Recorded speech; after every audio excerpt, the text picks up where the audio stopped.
Lagi mungkin dampaknya sangat luar biasa termasuk dalam bidang seni hiburan ya, Mas Hafid.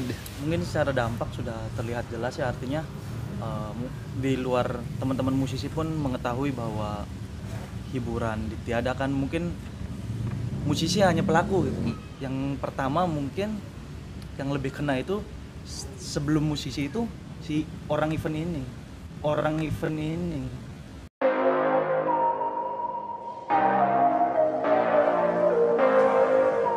Tapi secara pendapatan juga pasti berkurang dong. Artinya pemasukan ini sebagai musisi kan mungkin mata pencariannya di musik ya. Betul. Artinya secara penghasilan pun pasti akan berkurang gitu.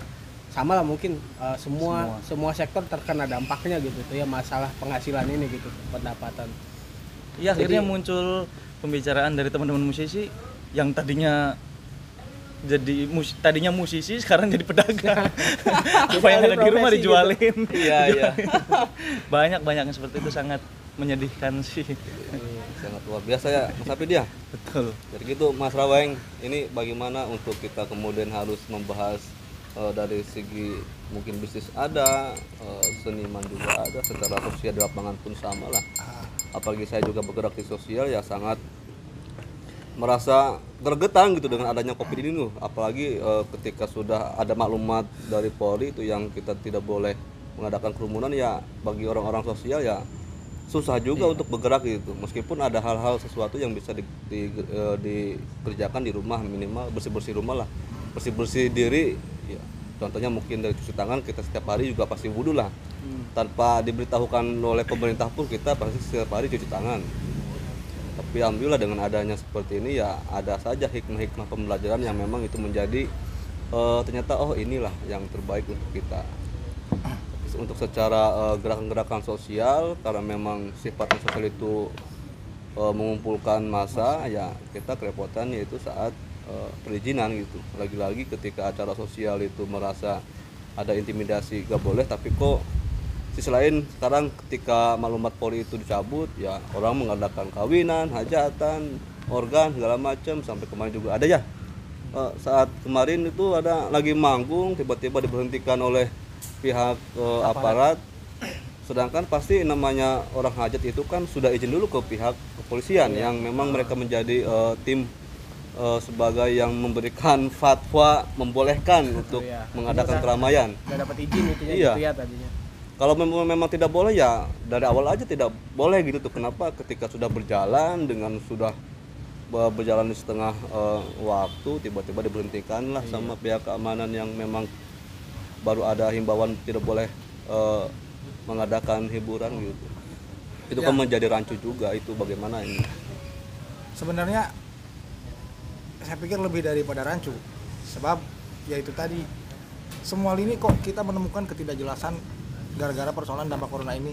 Mungkin tadi sangat objektif yang disampaikan rekan musisi kita yang masih bisa mencari sisi positifnya, bahwa teman-teman musisi juga bisa kok masih melakukan hal yang positif dampak dari ini.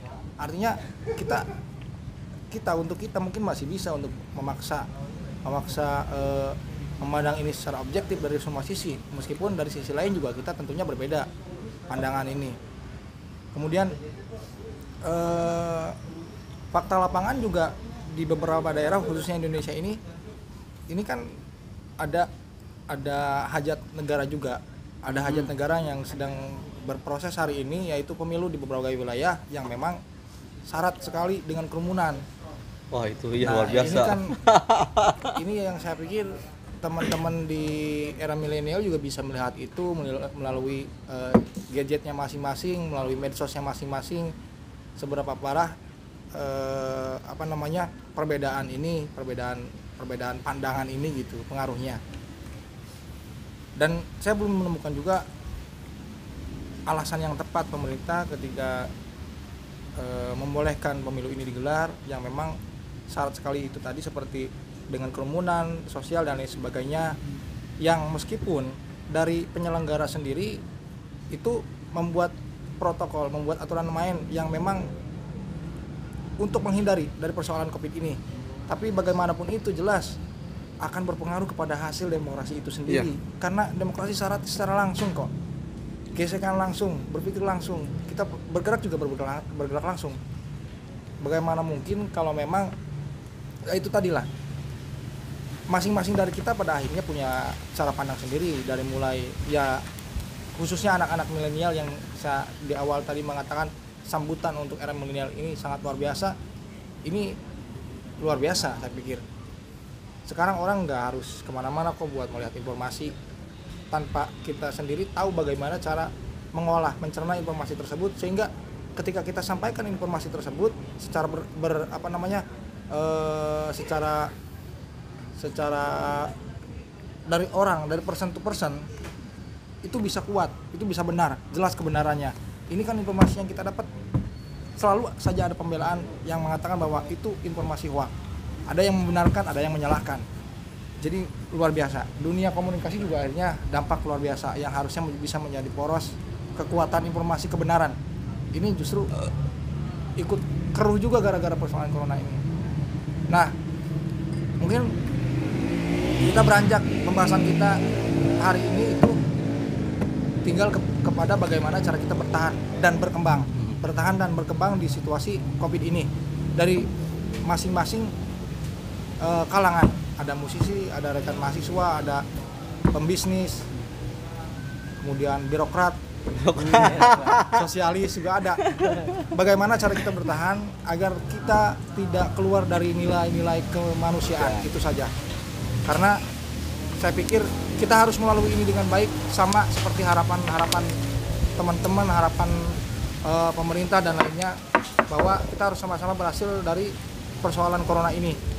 Artinya tetap kita harus punya trik ya, karena semuanya imbasnya ke berbagai persoalan, dari mulai soal dapur sampai soal kasur, itu kena dampaknya soal corona itu.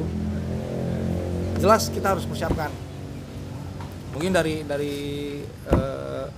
rekan birokrat agar bisa menyampaikan apa saja kira-kira yang harus disiapkan untuk menghadapi era pasca lah. Kita bahas pasca corona aja. Insya Allah corona cepat berlalu dah. Amin.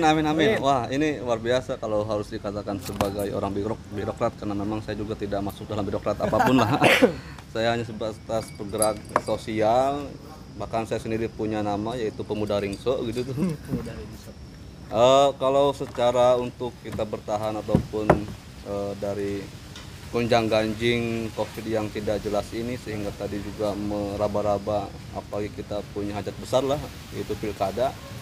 Sampai para netizen pun di medsos luar biasa, sehingga ada kata-kata corona bisa menghentikan pendidikan, naik haji, umroh, kawinan dan sebagainya, tapi corona tidak bisa menghentikan pilkada. Corona tidak bisa menghentikan pilkada.